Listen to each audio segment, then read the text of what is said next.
coming here. And he talks about here is, and this is a man of conviction, absolute conviction, and how amazingly he was used. He was an instrument in the peaceful transition of power from white Rhodesia to Zimbabwe. That it has gone the wrong way afterwards is not his fault. The leaders failed Zimbabwe. The other person is Kim Beazley.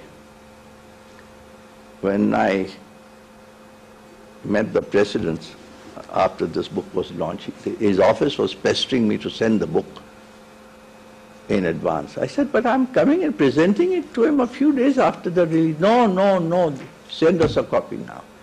So I sent him a copy on a Tuesday. By next Wednesday, following week, I met him. He had read the whole book. He always makes notes, at least from 3 of my books. At least he made notes. At least 2 I've seen him with his notes inside. And he said the chapter he liked best here was the profile of an ideal leader. And I've taken Kim Beazley. What were those words he said about power and truth? If you seek just power, you distort the truth. If you seek the truth, you'll be fit for power. I'm a part of Her Majesty's permanent opposition in Australia. Permanent opposition. And then they won the elections. And when he became education minister, before the Prime Minister made his first broadcast, Whitlam, he went that day to him. He said, Gough, we have denied the Aboriginal people their right to learn in their own language. To do that is to treat them as a captive people. One of the planks of your policy should be to permit the Aboriginals to study their own languages. It was illegal, wasn't it, Mike? Right. It was illegal to teach the poor Aborigines in their own language. Can you imagine that kind of imperialism? And he had that changed. And Mike and others have participated in a movement. What is sorry? It's called Sorry Day, Journey of Healing. Sorry Day, a journey of healing where the white people are repentant what they did to the Aborigines. And not all white people are repentant even now. There's an opposition, isn't it, Mike? Very much so. But you see, one act, one conviction, the ripple effect is there. I saw Sheikh Mujib with him after liberation, within a few weeks of liberation. Shots were still heard in the outside Hilton Hotel. You could still hear the firing sometimes. And he looked into the face of Sheikh Mujib and told him about MRA being an ideology of conscience, of 4 absolute moral standards of honesty, purity, unselfishness, and love. And poor Mujib was wincing like this, you see, to hear of these things hit at him. And but he was wonderful with him, and with many others. He helped many other people. My final word will be on how to find a purpose. When I've spoken on the subject, people have come to me. As I said, if you have a clean life, and if you're in touch with the higher power within you, it will lead you step by step. Sometimes the purpose is there in front of you and you don't recognize it. Mr. Goel's wife looks after that boy so well the whole time. Is he here, Mr. Goel? You're here. I'm touched, you know. Sometimes a purpose is limited. It may be for a limited period of time even. But the purpose is there, to bring up a good Indian is itself a worthy purpose. It may not be a grand purpose. Purpose doesn't mean something very grand. It means something that is satisfying to yourself and of value to others. That's the definition of a noble purpose. Satisfying to yourself and of value to others. Whatever is that is a noble purpose.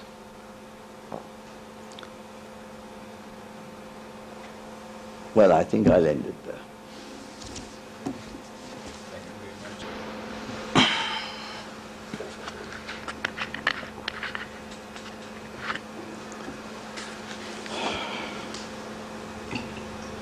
In civil services rather than administration, we seek more of people with conformity. Precedence plays a very major role in decision making. How do we bring about this paradigm shift from conformity to conviction? Well, sometimes it takes a little time. You know, in a certain instance that may come to you, you need to decide quickly. Correct? So precedent is always a safe method of decision. It depends a lot, of course, on your superior also. But if there is a justifiable reason, you can note on the file stating that precedent is this, but in view of these special circumstances, I feel that this is the right course to follow. What happens to you? Suppose you do that on a noting. And you explaining, you have to explain why you break with the precedent. In this case, it's not applicable. What will happen to you? I have a specific, again, kind of a dilemma. On certain issues, I have my own conviction, and I have stated so reason on the file. I have recorded why I am convinced, but often it is overruled by superior. I get tempted to go on an argument. You what? I get tempted to go Yes. into an argument. So why I feel my conviction is better than his conviction? Is that proper, or do we accept the... You accept decision of it. the You accept argument? it. I mean, it's their responsibility. You are responsible for your action. So long as you've got the guts to state it.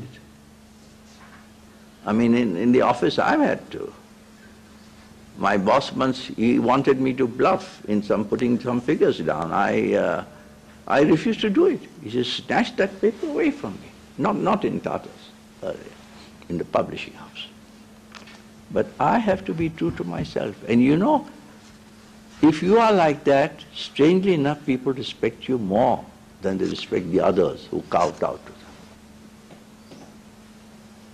When somebody said this fellow was, in those days things were difficult to get. I was in England for 4 years. I didn't get anything. Everybody got Frigidaires and I did.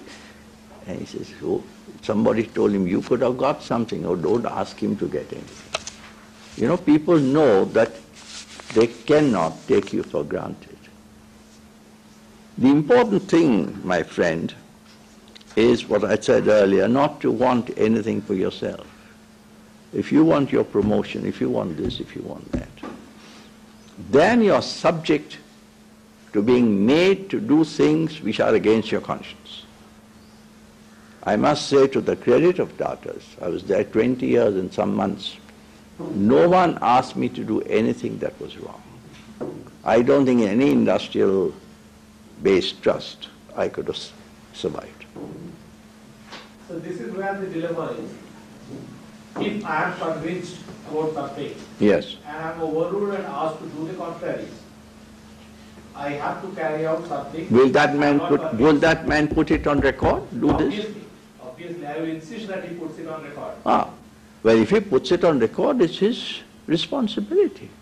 You can't go beyond. I mean, where do you go? I mean,